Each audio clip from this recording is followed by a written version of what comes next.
Hello and welcome to Sonnetcast, William Shakespeare's sonnets recited, revealed and relived. I am Sebastian Michael and this is Sonnet 49. Against that time, if ever that time come, when I shall see thee frown on my defects, when as thy love hath cast his utmost sum, called to that audit by advised respects, against that time when thou shalt strangely pass, and scarcely greet me with that sun, thine eye, when love, converted from the thing it was, shall reasons find of settled gravity, against that time do I ensconce me here, within the knowledge of mine own desert, and this my hand against myself uprear, to guard the lawful reasons on thy part. To leave poor me thou hast the strength of laws, since why to love I can allege no cause. The soberly solemn Sonnet 49 opens an unnervingly real register that does away with hyperbolic praise, clever contrivance, or poetic acrobatics, and instead drives through a short, structured sequence of dreaded but perfectly plausible scenarios towards a devastating denouement. Seldom until now, and rarely hereafter, do we hear Shakespeare quite so roundly, so comprehensively, and above all so authentically self-aware and self-effacing. What then does Sonnet 49 actually mean? Against that time, if ever that time come, when I shall see thee frown on my defects, against that time, if ever such a time were to come, when I see you frown at my faults, when you effectively criticize me, be it in words or just with an expression of disdain on your face, when you take umbrage at my weaknesses and failings. The premise is, of course, that one's lover would gladly overlook and tolerate one's flaws and forgive one's mistakes, and such a time would therefore signal the end of love, as is now further expounded. When as thy love hath cast his utmost sum, called to that audit by advised respects, when your love has been counted up and considered to be as much as you can spend on me, as advised by some respectable authority, in the way an accountant might advise someone not to spend any more money now because they are in danger of overreaching themselves. While to us this may sound like a strange notion, for a young nobleman of, as we believe we may assume, extremely high status, this, especially at the time, would not be at all unlikely. His personal advisers or people around him of similar status and high authority might very well counsel him against continuing a relationship such as this, although the line can also be read simply as referring to the young man's own careful considerations, which would make these his own advised respects. Against that time when thou shalt strangely pass, and scarcely greet me with that sun, thine eye, against such a time when you may pass me in the street like a stranger and scarcely even look at me and greet me with your eye, which is like a sun to me. This, too, is not as unheard of as it may seem. London at the time is a walled city of about 150,000 inhabitants, comparable to a small to mid-size European city today, like Basel or Bern, for example. And meeting someone you know in the town centre happens regularly and almost by default, and someone who is in the public eye, but who has found they can no longer be associated with you, would quite possibly simply not stop but walk on by, as Hal David has Dionne Warwick put it in Burt Bacharach's soulful tune almost exactly 400 years later. When love, converted from the thing it was, shall reasons find of settled gravity, when your love will have changed from what it was into something else, maybe indifference, maybe mere absence of love, and will find reasons for you to behave in a formal, serious, even grave way towards me. Against that time do I ensconce me here within the knowledge of mine own desert. Against such a time do I here now fortify myself within the full knowledge of my own worth and place in the world. Ensconce today means to establish or settle in a comfortable, safe place, but the earlier meaning that applies here is to shelter within or behind a walled fortification, as Oxford Dictionaries puts it. And so I am here effectively shoring myself up within my own understanding of myself. But this understanding and sense of self-worth is ambiguous. It suggests, on the one hand, that I know my limitations, but also that I am aware of what worth I have. The way the sonnet continues, though, leaves doubt as to Shakespeare's sense of self-confidence. And this my hand against myself uprear, to guard the lawful reasons on thy part. And I raise this, my own hand, against myself, as a person might who raises their hand in court to swear an oath as a witness, or indeed as someone might raise their hand at a wedding ceremony if they knew of any lawful reason why someone shouldn't wed. And I do so not to defend myself, but to protect your rights. To leave poor me, thou hast the strength of laws, since why to love I can allege no cause. You are fully within your right to leave me, because I can allege no reason why you should love me. The positioning of the poem is worth paying brief attention to, as it appears to be part of this extended period of absence of which we have spoken several times now, and which clearly has established itself since Sonnet 42.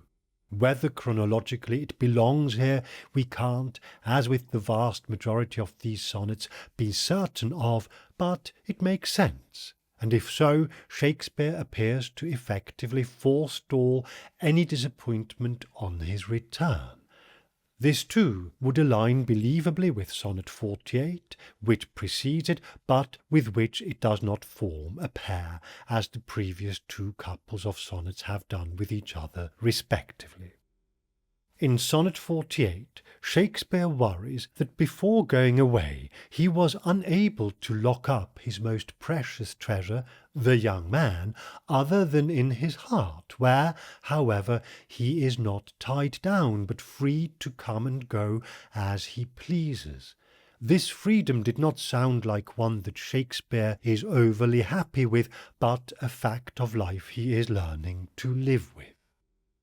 As a direct sequential successor to Sonnet 48, Sonnet 49 increases the anxiety and raises the discomfiture to the level where William Shakespeare is saying to the young man, "I understand if you can't or don't love me the way I love you, because I see no reason why you should." This from a man with such a gift for language and such an ability to express his own affection, admiration, longing, and indeed desire, is nothing short of heartbreaking, which in a somewhat cynically minded person might prompt, and not unreasonably, the question, but is it true? Is Shakespeare here really being authentic, as just a moment ago I purported he is, or is he being a drama queen? There is that possibility. The poem is saying in those actual words, poor me. And so no, we can't rule it out. Far from authentic, genuine, heartfelt, it is conceivable that Shakespeare is sending a note to his lover saying, affirm me, validate me, make me feel better about myself, write to me. Which it is, we cannot tell with certainty. Whence then this bold assertion above that this sonnet is real and authentically self-aware? The words. We only have the words, but they are telling. They are factual, measured. They allow for doubt, if ever that time come. They describe, as we saw when looking at their meaning, a time that may all too easily come about. If you are in love with someone, and you are away from them, and you haven't heard from them in possibly weeks, and their position in life and society is such that they are essentially out of your league in every imaginable way possible, as we have fairly firm ground to believe the young man is in relation to Shakespeare, then the dread end of this relationship, in just the terms invoked here, is all too real. The note that is struck in this sonnet that to our ears sounds potentially off is exactly the one already mentioned, poor me. To us that's at the very least a bit uncool. And here we may perhaps do well to show some leniency to Will, because at the time he writes this he very possibly has good reason to think of himself as poor in more ways than one. Never even mind the state of the relationship and the upheaval that his young lover's infidelity has caused, and quite apart from the fact that he is away from home with no real idea of what's going on in his life, if the timing of the sonnet lies even approximately where we may suppose it does, and if it sits even roughly in the right place in the sequence, then Shakespeare is going through a rough patch in his writing career, with the fact alone that he is away from London suggesting that he is having to resort to touring or teaching to make ends meet financially, with ups and downs in his relationship, of which the ups are ecstatic and the downs are profound. This would seem to be one of the lows, and because the poem is so devoid of verbosity in either direction, there have been sonnets before, and there are sonnets to follow which express both peaks and troughs with much more forceful vocabulary, I am deeply inclined to give this sonnet its due and suggest that it speaks directly, and in a sense appallingly for what it expresses, from the heart. What the sonnet also does, and this almost pales into insignificance by comparison, but not quite, is further add to the profile we are assembling of our young man. We haven't expended all that much thought on him and his person for a while recently, certainly not since the incident with Shakespeare's mistress around sonnets 33 to 35 and 40 to 41, but when we think of the kind of young English nobleman we have so far fairly consistently been getting the impression we are dealing with, then everything this sonnet says fits. Therein lies, quite apart from its extraordinary impact, among others its great value as a piece of evidence. Every so often you hear people question this profile of a young English nobleman and posit that Shakespeare would not dare to say some of the things he says to, for example, a Henry Wriothesley, 3rd Earl of Southampton, or to a William Herbert, 3rd Earl of Pembroke, for that matter. And yet that is exactly the kind of person to whom the kind of things this sonnet, along with many, many others, expresses would apply. If the young man with whom Shakespeare finds himself in this extraordinarily complex and layered relationship were another poet of his own standing, an actor in his company, the son of a landlady, then this sonnet, along with many others, simply wouldn't make sense.